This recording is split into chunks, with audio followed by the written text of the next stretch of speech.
Hi, today we're going to read out of Kurt Vonnegut's Welcome to the Monkey House and The Long Walk to Forever. Now, titles are always important, as we learned already when I had you make a title for your essay.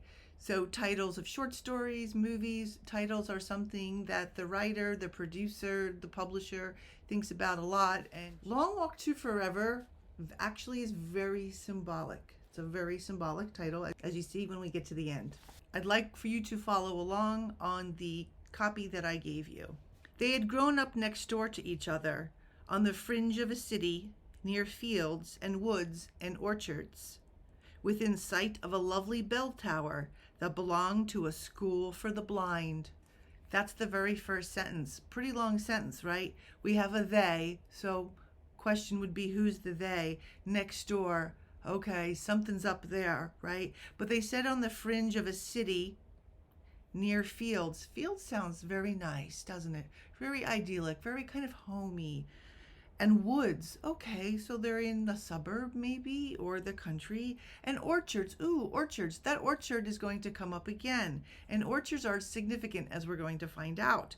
And then within sight of a lovely bell tower. Bell tower is just, a tower with a bell in it, right? That belonged to the school for the blind. So really, this is like the author reaching up through the pages and giving you, the reader, a smack on the symbolic face. Because why would we care that it's for a school for the blind? Like, why? And we're going to find out. Now, they were 20, had not seen each other for nearly a year. There had always been a playful, comfortable warmth between them, but never any talk of love.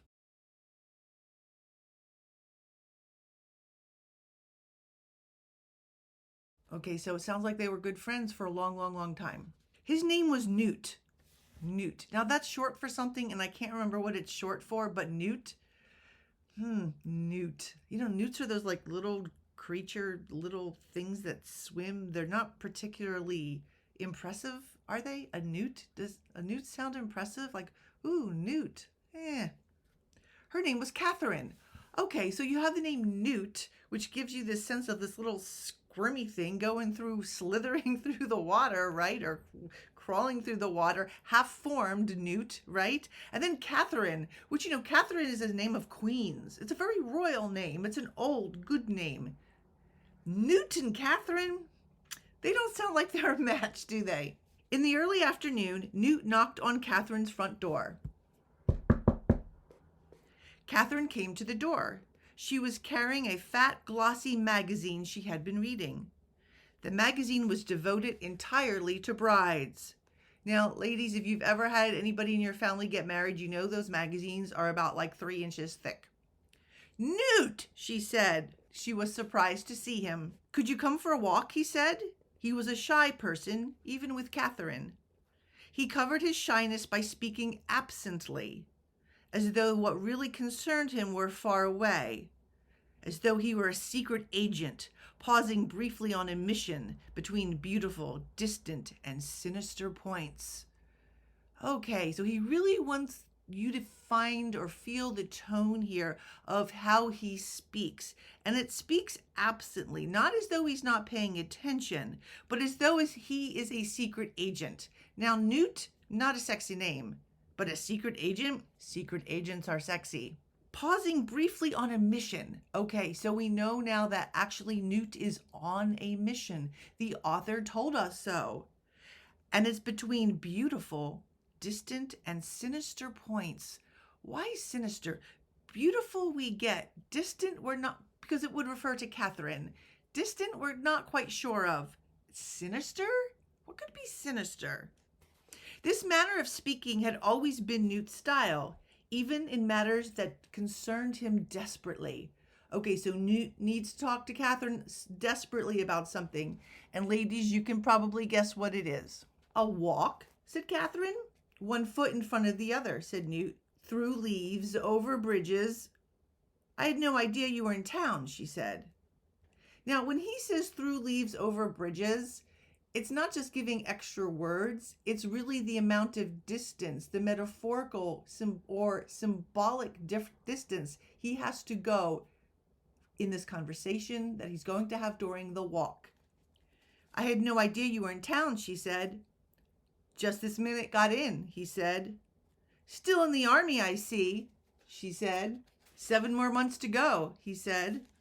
He was a private first class in the artillery. His uniform was rumpled. His shoes were dusty. He needed a shave. He held out his hand for a magazine. Let's see the pretty book, he said. She gave it to him. I'm getting married, Newt, she said. I know, he said. Let's go for a walk. Now here's where we start realizing the walk is actually very symbolic. I'm awfully busy, Newt, she said. The wedding is only a week away. If we go for a walk, he said, it will make you rosy. It will make you a rosy bride. Now we know rosy has a couple different meanings. When your cheeks get rosy, it's because you're embarrassed or ashamed, or you're just kind of feeling kind of giddy maybe. And roses are also equated with love. That is the flower of love. He turned the pages of the magazine. A rosy bride like her, like her, like her, he said, showing her rosy brides. Okay, we've got 3 rosies in that paragraph. Rosy here is a motif. It's 3 times just in this one sentence. The author could have used other words. He wants you to key in on the word rosy, not just that she's being a little bit embarrassed here, perhaps, rosy cheeks, right? Or that she's having some warm thoughts, but also that roses are equated with love. Katherine turned rosy, 4th time, thinking about rosy brides. That will be my present to Henry Stuart Chasins. Oh, this guy gets 3 names. Henry Stuart Chasins. And Newt, the Newt. Henry Stuart Chasins. Sounds very royal, very regal, very proper, doesn't it? And then the last name Chasins. Now remember, an author can give their characters any name they want. Why Chasins? Is he chasing someone? Has he been chasing Katherine? By taking you for a walk, I'll be giving him a rosy bride. That's a lot of rosy. You know his name, said Katherine. Mother wrote, he said. From Pittsburgh? Yes, she said. You'd like him. Maybe, he said. Yeah, really? The girl of your dreams is getting married to somebody else and you really think you're going to like him? No. Can you come to the wedding, Newt? She said. That I doubt, he said. Your furlough isn't long enough, she said. Furlough? Said Newt. He was studying a 2-page ad for flat silver. Does he really care about the silver ad? The ad in the paper for silverware? No, he's just trying to be casual. The Newt is trying to be casual. I'm not on furlough, he said. Oh, she said. I'm what you call Awol, said Newt. Oh, Newt, you're not. Okay, Awol is leaving without permission.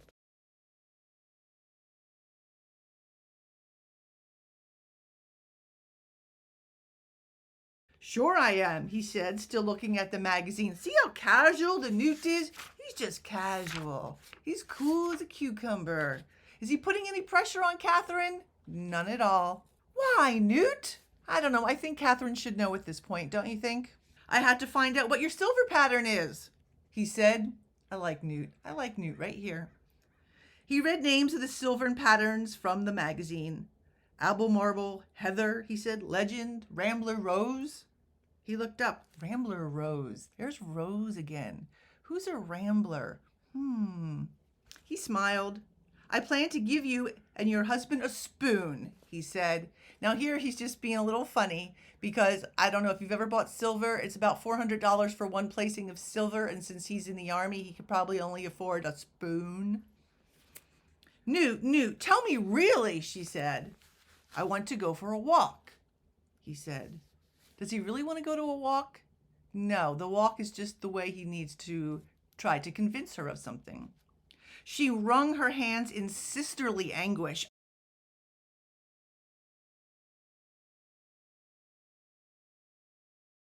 Oh no, not sisterly anguish, not sisterly. He's not going for sisterly anguish. Oh, Newt, you're fooling me about the Awol, she said. Newt imitated a police siren softly, raised his eyebrows. Where from, she said. Fort Bragg, he said. North Carolina, she said. That's right, he said. Near Fayetteville, where Scarlett O'Hara went to school. Okay, that's from Gone with the Wind. That would have been a reference anybody would have known when this was written. Maybe you guys not so much. But Scarlett O'Hara was notorious for going from man to man. How did you get here, Newt? She said. He raised his thumb, jerked it in a hitchhike gesture. 2 days, he said. Does your mother know? He said. I didn't come here to see my mother, he told her. Who did you come to see? She said. You, he said. Why me? She said. Oh, here it comes. Because I love you, he said. Now we can take a walk, he said, 1 foot in front of the other, through leaves, over bridges. So this is the second time that's happened, and we're going to get it a few more times, making it yet another motif. You can see what the author here is doing with dialogue. He is providing us a lot of characterization, right? Both of Katherine, who really, she's not dumb, okay, but she needs to hear it from Newt. Or maybe she doesn't want to hear it from Newt, and that's why she's asking the questions, right? Because she knows how Newt is. And what Newt wants her to do, what his aim to do, is pretty, like, a lot. Okay, cancel a wedding that's in a week. So in my version, we have the little ...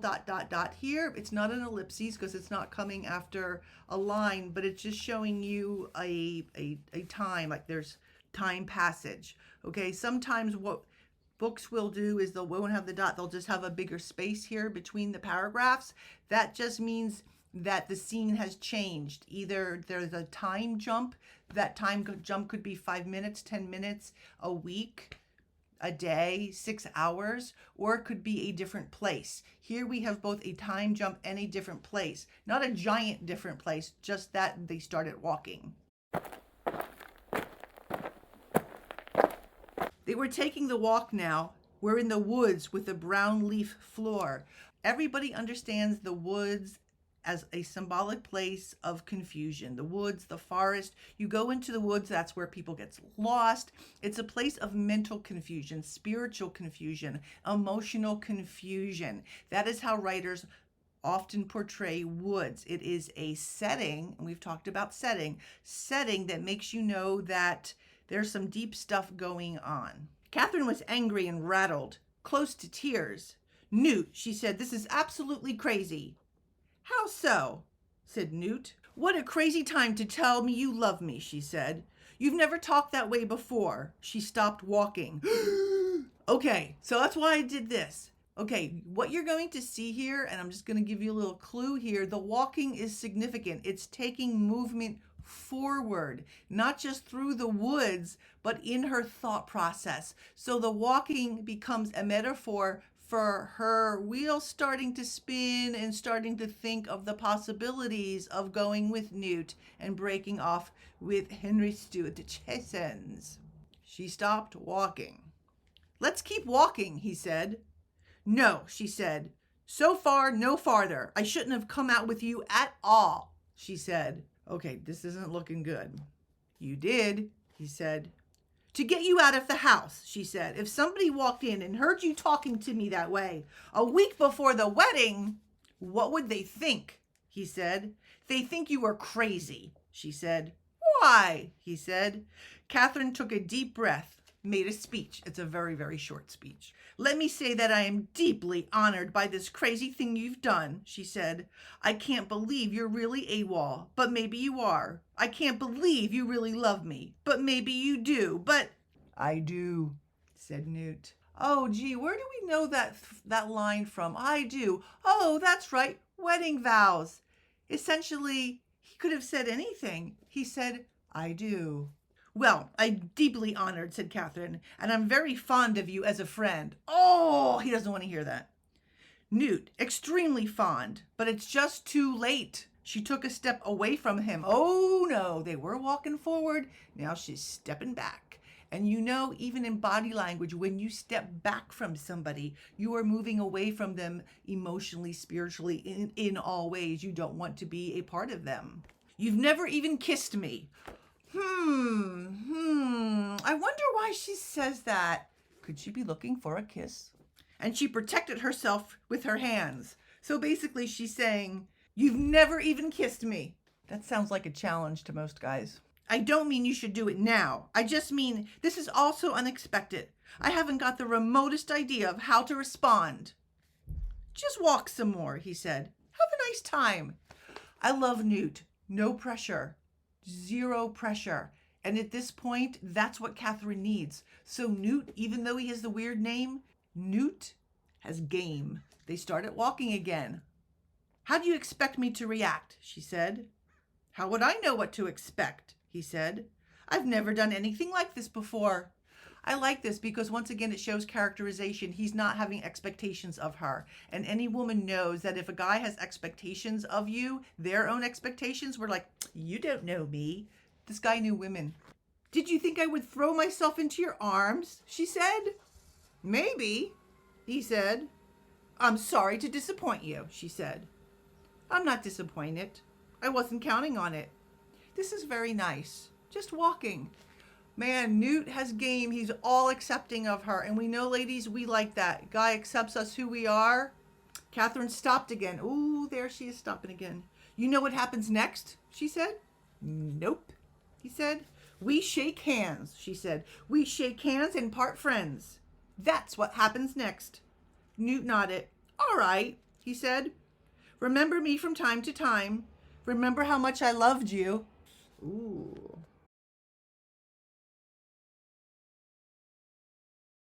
Involuntarily, Katherine burst into tears. Now here, this is called showing, not telling. A lot of the authors telling us their emotions, but here she's showing us by bursting into tears. And it's from sadness and aggravation and just being upset, just generally all around, right? You're getting married in a week and this guy that you've known all your life suddenly proclaims love. Yeah, you're going to cry. She turned her back to Newt. Oh, this is even worse than walking backwards. She turned her back to Newt, looked into the infinite colonnade of the woods. An infinite colonnade. Now, colonnade is just like all the different trees. So they are deep in the woods here, okay? And it's infinite to her. Are the woods infinite? No, they're not infinite. But to her, the decision is infinite. And everything around her just seems like closing in upon her. So her decision, what he expects her to do, is infinite. And she's in the forest. She's in the woods. And once again, that always is a setting designed to show confusion. What does that mean? Said Newt. Rage, said Katherine, and she clenched her hands. Okay, once again, showing her emotion. You have no right. I had to find out, he said. If I loved you, she said, I would have let you know before now. You would? He said. Yes, she said. She faced him, looked up at him, her face quite red. Now, it can be red from a few things. Your face gets red when you're enraged, but your face also gets red when you are embarrassed. You would have known, she said. How? He said. You would have seen it, she said. Women aren't very clever at hiding it. Newt looked closely at Katherine's face now. To her consternation, she realized that what she had said was true, that a woman couldn't hide love. Newt was seeing love now, so it's on her face. And he did what he had to do. He kissed her. And once again, in mine, I have the 3 dots showing that there was some time that went by. So it wasn't a short kiss. You're hell to get along with, she said when Newt let her go. And I think that's funny because they're implying that Newt had to let her go, but really it's she's letting him let her go. Does that make sense? Okay. And what does she say after the kiss? Is not all romantic, but you're hell to get along with. I am, said Newt. You shouldn't have done that, she said. You didn't like it, he said. What did you expect, she said. Wild, abandoned passion? I keep telling you, he said. I never know what's going to happen next. We say goodbye, she said. He frowned slightly. All right, he said. She made another speech, but her speeches are very, very short. I'm not sorry we kissed, she said. That was sweet. Ooh, sweet. I don't think Newt was going for sweet. We should have kissed. We should have kissed. We've been so close. I'll always remember you, Newt, and good luck. You too, he said. Thank you, Newt, she said. He's no pressure Newt, because the Newt has game. 30 days, he said. Ooh, Newt. What? She said. 30 days in the stockade, he said. That's what one kiss will cost me. Now that, ladies, is romantic. Newt. I'm sorry, she said, but I didn't ask you to go AWOL. I know, he said. You certainly don't deserve any hero's reward for doing something as foolish as that, she said. Okay, that's a weird thing to say because she used the word hero, which means somehow she must think of Newt as a hero. Otherwise, why say the word hero? Must be nice to be a hero, said Newt. Is Henry Stuart Chasins a hero? He might be, if he got the chance. Oh, so he's not a hero. And ladies,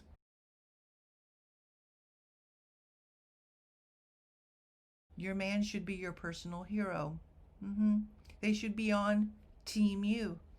She noted uneasily that they had begun to walk again. Okay, this is important because even though she's having this great conversation with him, an honest conversation with him, somehow her subconscious is walking forward. She's thinking about whether she wants to do this. The farewell had been forgotten because she's walking forward. If she had stopped or was walking backwards, then the farewell would have been over. You really love him? He said. Certainly I love him, she said hotly. That means she's angry. I wouldn't marry him if I didn't love him.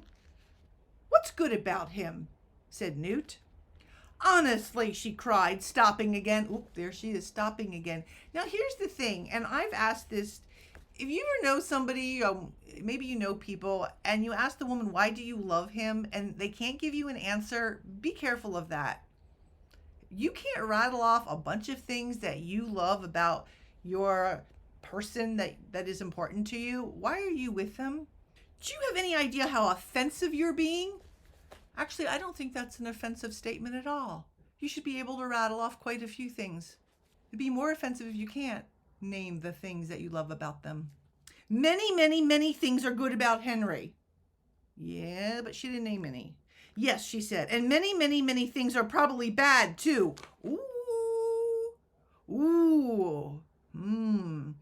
Henry Stuart Chasins not looking so good. But that isn't any of your business. I love Henry, and I don't have to argue his merits with you. Sorry, said Newt.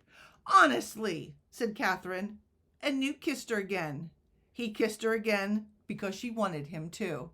And once again, it's going to be the longer space between the paragraphs, or in my edition here, it's got those little dots that indicate a scene break. Either here, it's going to be in a length of time. No, I don't know exactly how long that kiss was.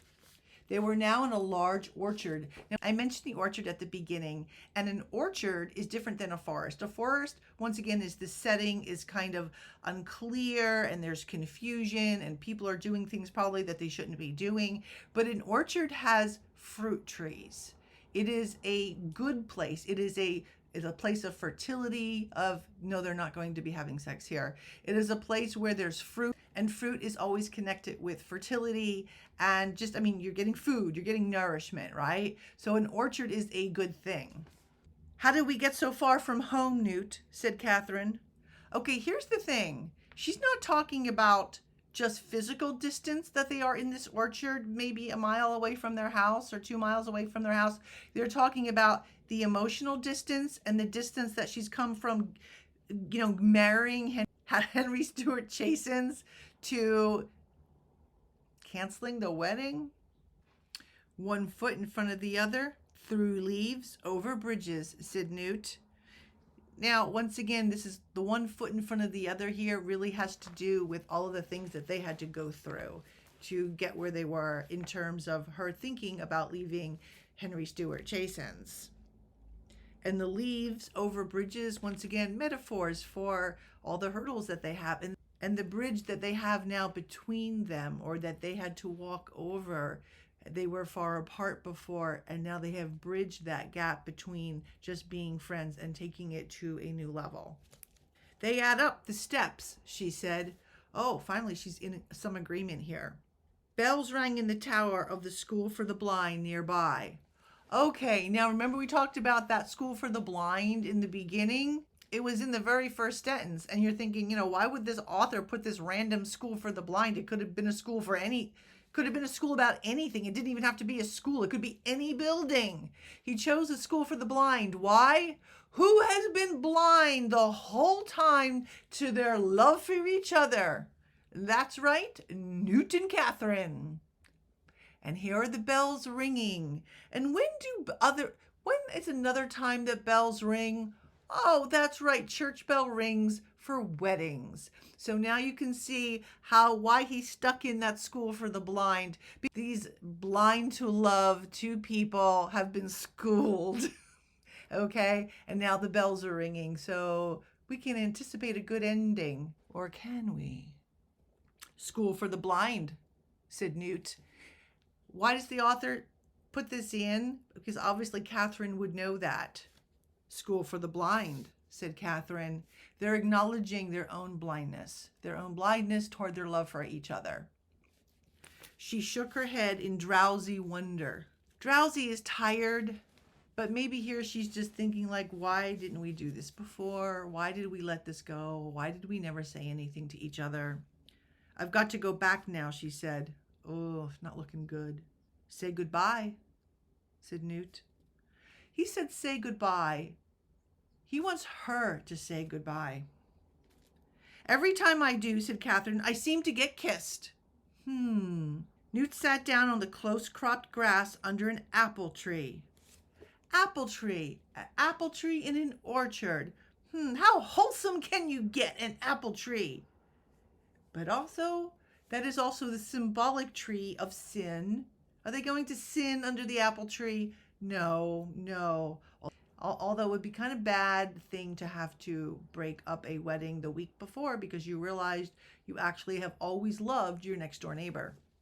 And also birds and bees and apple trees. Sit down, he said. No, she said. I like Katherine. She's got spunk. She's got sass. I won't touch you, he said. I don't believe you, she said. She sat down under another tree, 20 feet away from him. Why? She knows she needs to think this through. She closed her eyes. So she's thinking really hard. Dream of Henry Stuart Chasins, he said. That's probably the last thing she's thinking of, right? She's not thinking about Henry Stuart Chasins. She's going to think about Newt. So why did he say that? Because Newt has game. What? She said. Dream of your wonderful husband-to-be, he said. He wants her to envision life with Henry as opposed to with him. All right, I will, she said, and she closed her eyes tighter, caught glimpses of her husband-to-be. Newt yawned. The bees were humming in the trees. Yeah, bees, apple trees, And Katherine almost fell asleep. When she opened her eyes, she saw that Newt really was asleep. They are that comfortable of each other that they can fall asleep. Even though it's 20 feet apart, they are that comfortable, they are that respectful, they are that sure of each other that they can sleep in the middle and not worry that any harm will come to them. He began to snore softly. Katherine let Newt sleep for an hour. Remember, he's been on the road for 2 days. And while he slept, she adored him with all her heart. Aww. The shadows of the apple trees grew to the east. Okay, so definitely what we have here is some time has passed. Okay, the shadows are getting longer. When the sun moves across, the shadows get longer. But really what this is about is that, You have a sense that they took the walk earlier on in the afternoon, and always time, the 24-hour time is symbolic to writers, not just as time passing, but time being kind of the end of a decision or the end of a life or the end of something significant happening. So that the showers are lengthening tells the reader subconsciously that it's time for her to make up her mind. The bells in the tower of the school for the blind rang again. Once again, time passing, they're blind. The bells, is the bell calling her to action? Are these future bells wedding bells that she hears? Chickadee-dee-dee went a chickadee. Now, why would he put in an onomatopoeia? And that's, an onomatopoeia is just a sound for something, like ding dong or knock knock, right? Chickadee-dee-dee said a chickadee. Why would that be important? Because she's actually just listening. She's listening to everything around her. Somewhere far away, an automobile started, nagged and failed, nagged and failed, fell still. Now, this is an odd word for like the right? The car's not quite starting. Okay, the word nagged, it would have been actually maybe a word used during this time. We would never use that to describe an automobile now. But here, really, the feeling that you get from it is that perhaps this is a little bit about their relationship, that it never quite got started. So the car really is a metaphor for a relationship that really never got started. And then it fell silent. So that can't be a good thing. It never boomed up and started off. Katherine came out from under her tree, knelt by Newt. Now, when you kneel by someone, also it's a very symbolic act. It shows that you are not just subservient or supplicant to that person, but that you are honoring that person. You kneel at the altar. You kneel when you're showing respect. So here we actually have a kind of, it's not just that she needs to kneel to get down on the ground next to Newt, but the author could have portrayed it a bunch of different ways. And here she's showing a more kind of a respect of what he has done, acknowledging everything that he did on the off chance that he might convince the girl next door, the love of his life, to cancel her wedding. Newt, she said. He said. He opened his eyes. Late, she said. Hello, Katherine. He said. Hello, Newt, she said. Now, this is odd. Like, why are they saying hello? Why? Because she went to sleep. He went to sleep. They opened their eyes and they see each other with new eyes.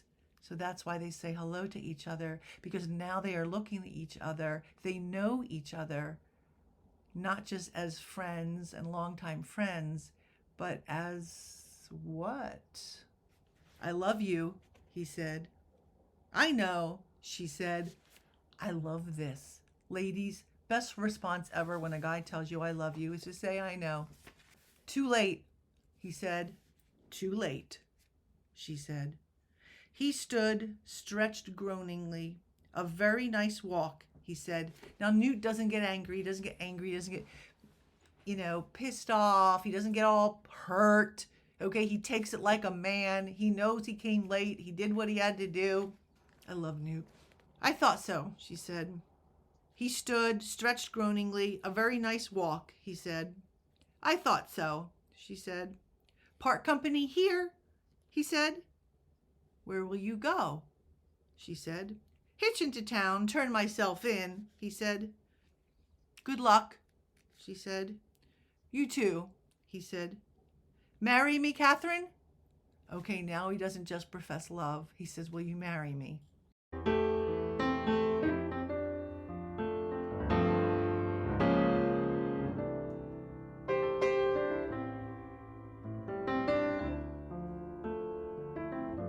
No, she said. He smiled, stared at her hard for a moment, then walked away quickly. Okay, he set out all his cards.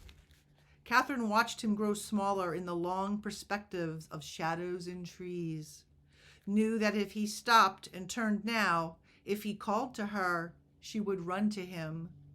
She would have no choice. Newt did stop. He did turn. He did call. Katherine, he called. She ran to him, put her arms around him, and could not speak. Oh, Newt got the girl. Super cute. In my book, it says it was written in 1960. And if you go back to the title, Long Walk to Forever, now we understand the title a little bit more, right? It was a long way, a lot they had to get through emotionally that she had to work through in her mind, the walk being her thought process to this. And to forever is, you know, what they say, I do is forever, right?